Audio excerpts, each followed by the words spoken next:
Valerie. Today I wanted to make an audio guide for my CFI oral prep. There are many ways to learn, of course, and I think there are better ways to learn than just audio, but I do quite a bit of driving, taking my daughter to and from school, and I thought an audio guide might be helpful in the weeks leading up to the CFI check ride to just really review a lot of concepts. So let's get started.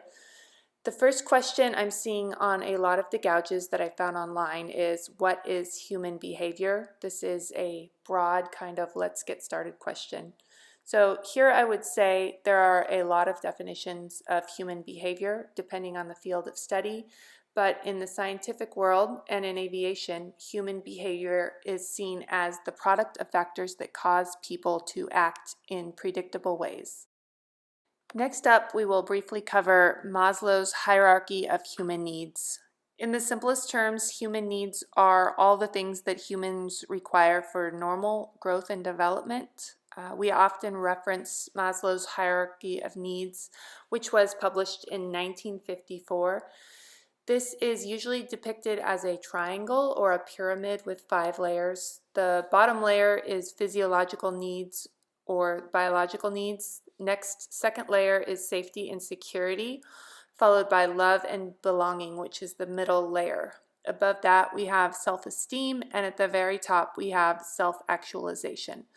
Self-actualized people are concerned about personal growth and have the ability to have peak experiences.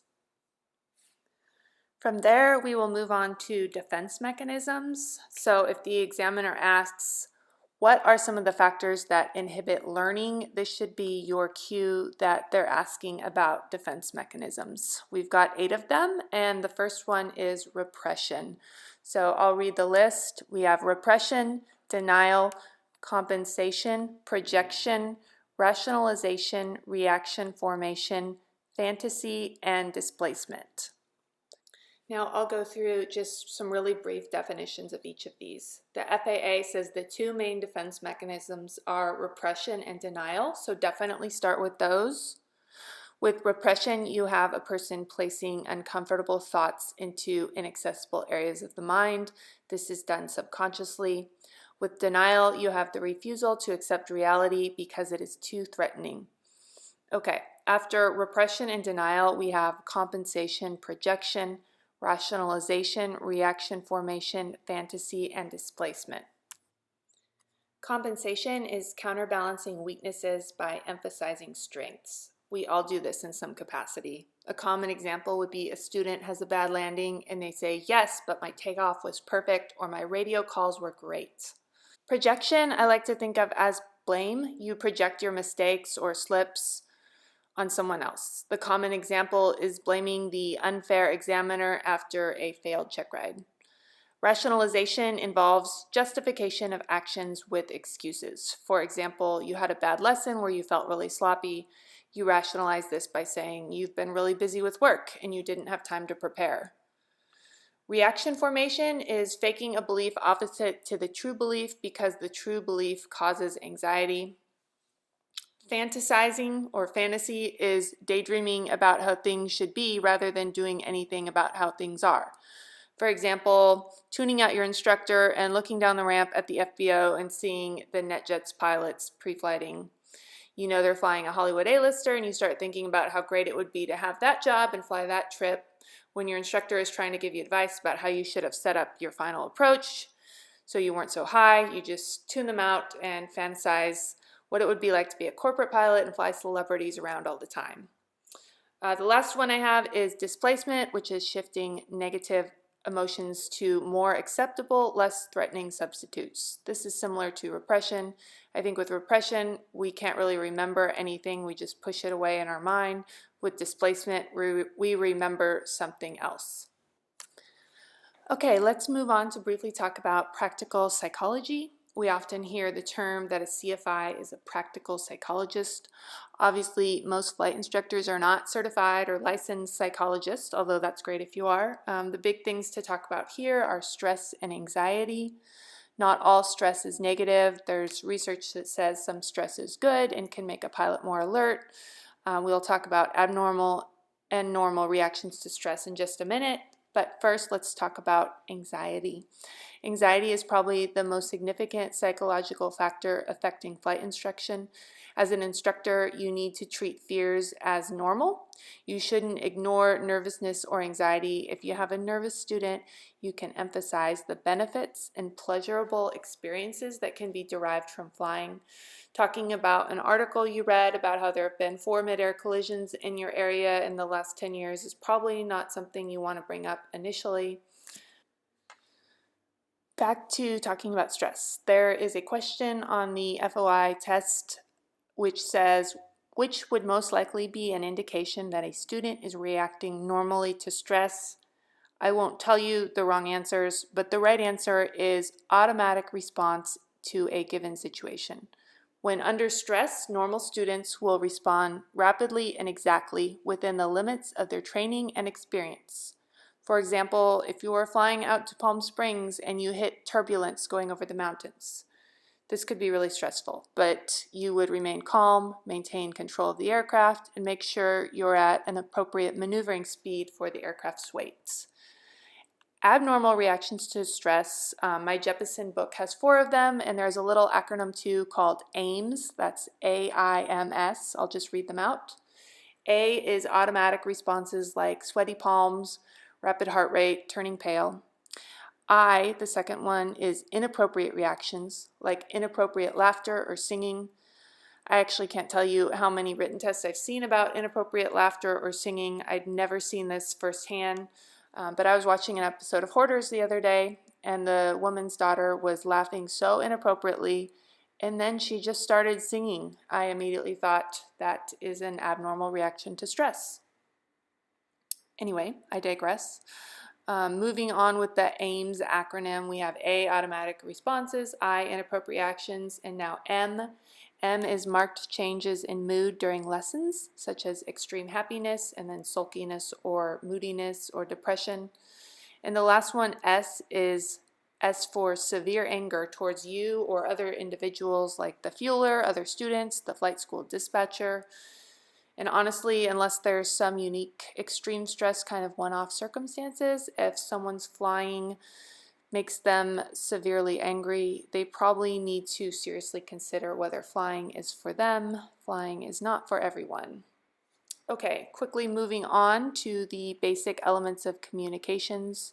We have 3, the source, the symbol, and the receiver.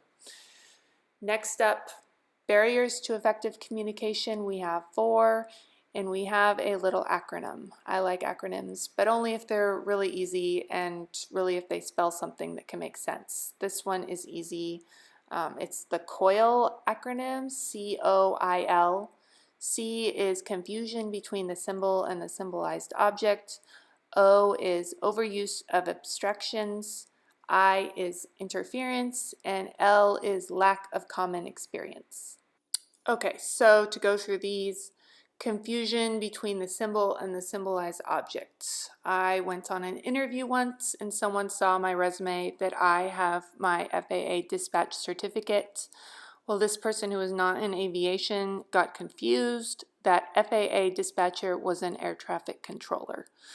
A few questions later, I had to clarify and explain the difference. This wasn't with a student, but it easily could have been, especially if someone is new to aviation, they may not understand certain things. If you tell someone who is brand new on their second lesson to watch their heading indicator and they look at the turn coordinator, this kind of thing is entirely possible.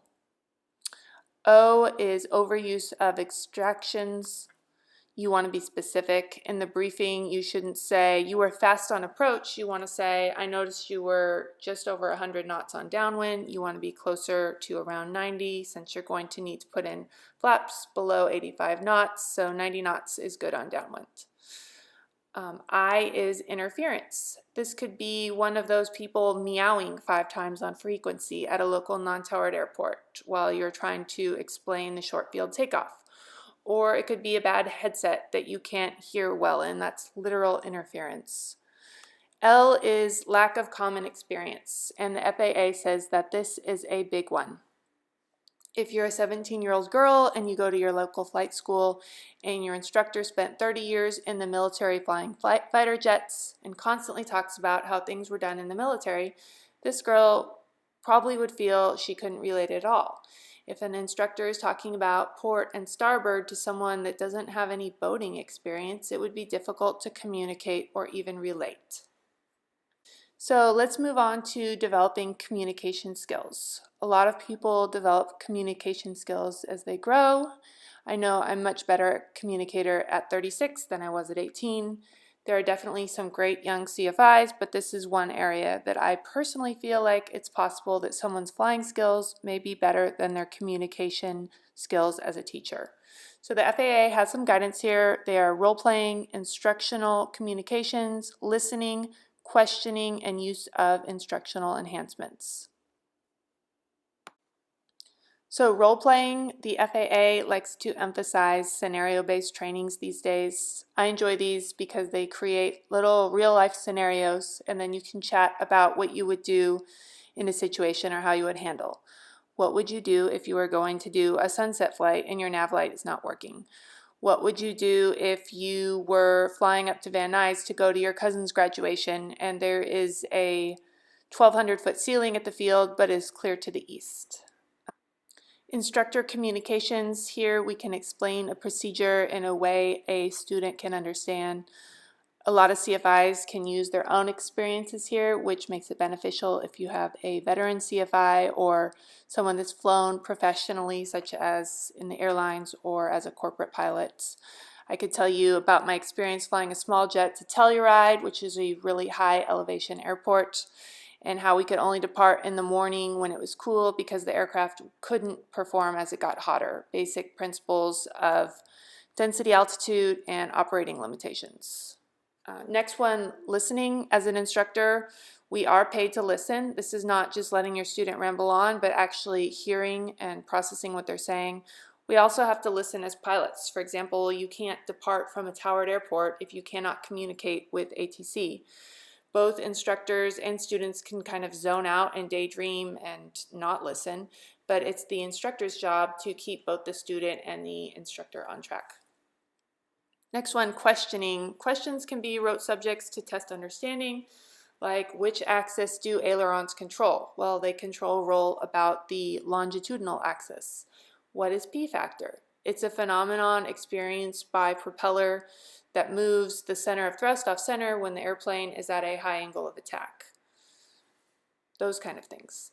Last but not least, we have instructional enhancements. Here I just have an instructor never stops learning, and your instructor doesn't know everything. If you have a question that they do not know, they should note it and get back to you. An instructor should prepare, especially a new instructor, if they know they will be teaching weight and balance and have never taught it before, or maybe it's been 6 months since they taught a student. They should be able to explain the effect of weight and balance on stability and performance, and this may require some reading and video watching the day before. That's all I have for human behavior and effective communication. I will do some more of these in the next couple of weeks and post them on my channel. If this was helpful, please like this video and subscribe. If you have questions or comments, please leave them below and I will respond when I can. Thank you for watching and listening, and good luck with your flying and studying.